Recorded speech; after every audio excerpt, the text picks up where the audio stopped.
Yeah, hi there. These comments, I'm going to just use your initials here. How about BBK? Or how about BA? Okay, now I am Michael, the founder, owner, and the materials writer for all of your lessons at the 7-step system to pass the TOEFL IBT. And you completed integrated speaking practice test number 1, am I right?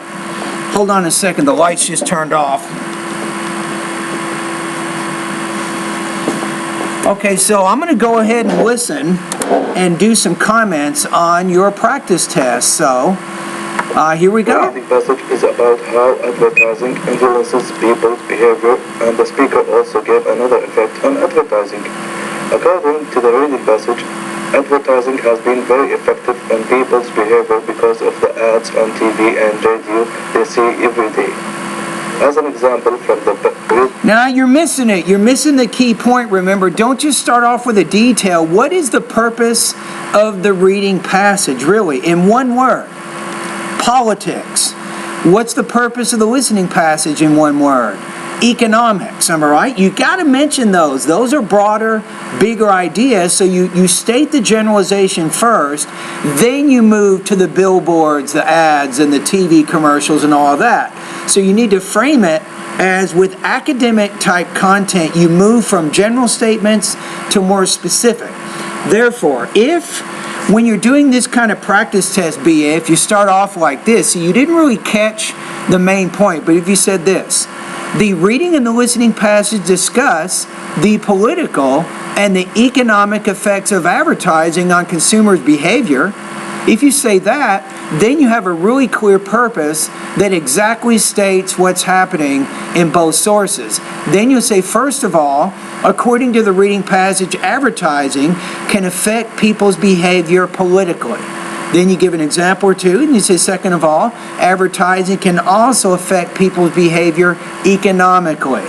You see what I'm saying? So you start off with those bigger ideas, and then you get a little more specific underneath that. The passage, politicians must be known to be elected, and people have to know them first, so they can vote for them. Okay. Also, people can be influenced by billboards and radio ads. You already said that, right? Why are we saying that again? In addition, the speaker added that advertising can influence people economically. That, as an example, I like that for two reasons. When you moved to the listening passage, you used the word in addition. That's a transition word. That's a good strategy. And then you said how it added to the information, and you indeed mentioned the key point of economics. So that was good. So I think that when you're talking about the listening passage, you did a better job framing that part of your response than you did with the reading passage. From the speaker, the consumer always will not buy any product he is not familiar with. People buy things they have seen before in commercial or ads, like the toothpaste. You might say people buy things they've seen before, as the speaker suggests. So remember, as you're going through your response, every now and then you want to remind your audience that you are summarizing information from a reading passage or a lecture. Lastly, the speaker say that sometimes it is good and the speaker says that. That's good. I like how you did that. The speaker say that sometimes it is good and sometimes it is bad, but we should be aware. Okay, so what do we got here? Let's take a look at the rubrics here. I got to use the rubrics, and I will include a link to the rubrics in this email so you can see them for yourself.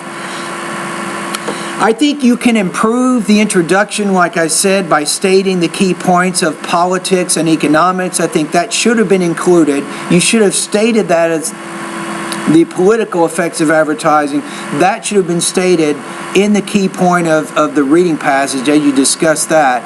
So you can make some improvements with topic development, no doubt. You had pretty good control, I think, over your language use, right? For the most part, I think you're using pretty good grammar and pretty good vocabulary. Pronunciation, I definitely would like to see I'd like to see make some improvements in that area. So let me give you a couple of suggestions here. Syllable division and grammatical word endings. So pronunciation lesson 26, 27, and 28. Study those lessons. Okay, the other one is your intonation. You need to work on varying your intonation more than you are. So study pronunciation lessons 36, 37, 38, 39, and 40.